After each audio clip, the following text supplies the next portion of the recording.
Your program has been really great in helping me grow. But I'm still not Catholic, so you guys need to do a better job, apparently.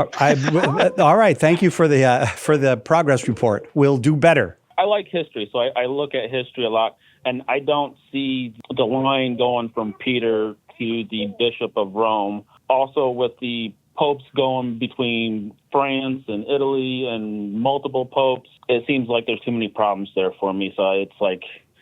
Okay, but let's start with a couple foundational pieces. Is it fair to say biblically that Jesus chooses a top-down structure of leadership for his church? Yes, but he puts Christ as the head of the church, not the bishop in Rome. Yeah, absolutely. Christ is the ultimate foundation of the church. We would not want to follow someone who thought he could replace Christ. But in the same way that, if you said, like, who is the head of your family? One answer is going to be you. One answer is going to be God the Father, right? Right. But hopefully you don't confuse in what sense you're the head and in what sense God's the head. But like St. Paul can say, for this reason I bow the knee before the Pater, from whom every patria in heaven on earth is named. Like every fatherhood comes from the fatherhood of God. Well, similarly, right. Peter being the rock comes from Christ being the rock. It's not a rival rock. So you'll find the same kind of language. And you can go back even to the Old Testament. Abraham is described as a rock, but that doesn't replace the fact that God is the rock of Israel. It's not an either or in that sense. But there is rock language used to describe Peter. In fact, his name is changed from Simon to Peter, and Peter means rock. In Aramaic, it's just very simply like, you are rock, and upon this rock I'll build my church. Really, before I even get to that, I just mean to establish there is top-down leadership first. And second, Peter seems to have this very special authority within it. So Christian leadership is servant leadership. Jesus tells the apostles this. When they're fighting at the Last Supper about which of them is the greatest, he gives himself as the example and says, behold, I'm among you as one who serves. But then he does affirm that the 12 are called to be the servant leaders of the church. That they are, he says, I have prepared 12 thrones for you. So he says, as my Father appointed a kingdom for me, so do I appoint for you. You may eat and drink at my table in my kingdom and sit on thrones judging the 12 tribes of Israel. This is what I mean by the top-down, kind of monarchical leadership of the church. It looks like a kingdom. It doesn't look like a democracy. Very next verse, he singles out one disciple, Simon Peter, and says, Simon, Simon, behold, Satan demanded to have you, but that's you all, that he might sift you all like wheat. Then he switches from the plural to the singular and says, but I've prayed for you that your faith may not fail. And when you have turned back, strengthen your brethren. So all the 12 are to be servant leaders of the church. One of the 12, Simon Peter, is to be the servant of the servants of God. This is the basic structure of the church. And you can go back and look at the structure of the family. You can look at the structure of Adam and Eve, of the patriarchs, of the prophets, of the priests, of the kings of Israel. And the idea that there's always one person with whom the buck stops is this recurring theme in the plan of God in salvation history. So then the question just becomes, does that suddenly change after the time of Christ for some reason? And the answer is no. You asked about two specific historical events. One, how do we know this authority continues on from Peter?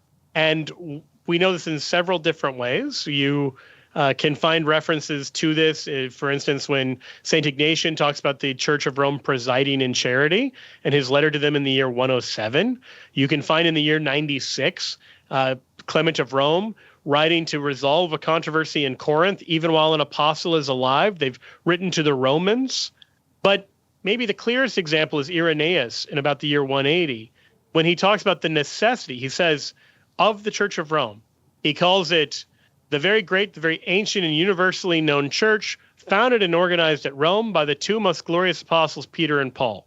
And he says it is a matter of necessity that every church should agree with this church on account of its preeminent authority.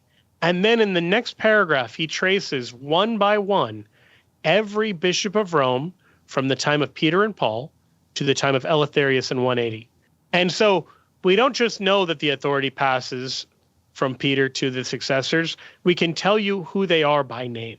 And we can tell you not because of some like late medieval legend or something, but from Christians in the 100s who grew up knowing people who were discipled by the apostles like Polycarp.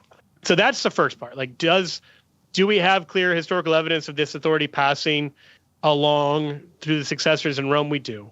The second is, as you rightly point out, there are these controversies in the 15th century. So to make a long story medium, the Pope is elected Pope, but there are cardinals who voted for him who claim that, we didn't feel free to elect the Pope. And so they say that the papal election was invalid, and they try to hold another election. They don't have the authority to do this because there already is a Pope. You can have a papal conclave when the Pope is dead. You can't just have a new papal conclave when you don't like who the Pope is. And so this new anti-Pope starts claiming to be the Pope, and he's not.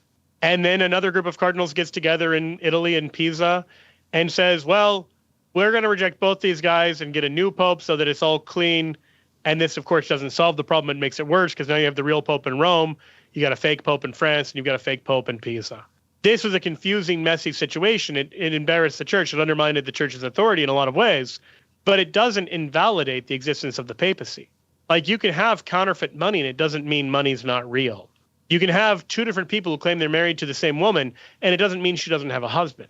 Like, there might just be times where there's a question about the validity of one marriage, so you should an annulment be granted?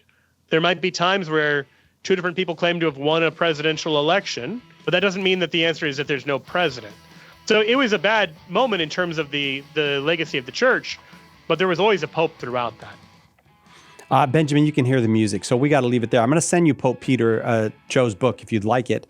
And because you're in Peoria, Illinois, the hometown of our own Luke Bender, who runs our YouTube, we'll send you another of Joe's books. How about The Eucharist is Really Jesus?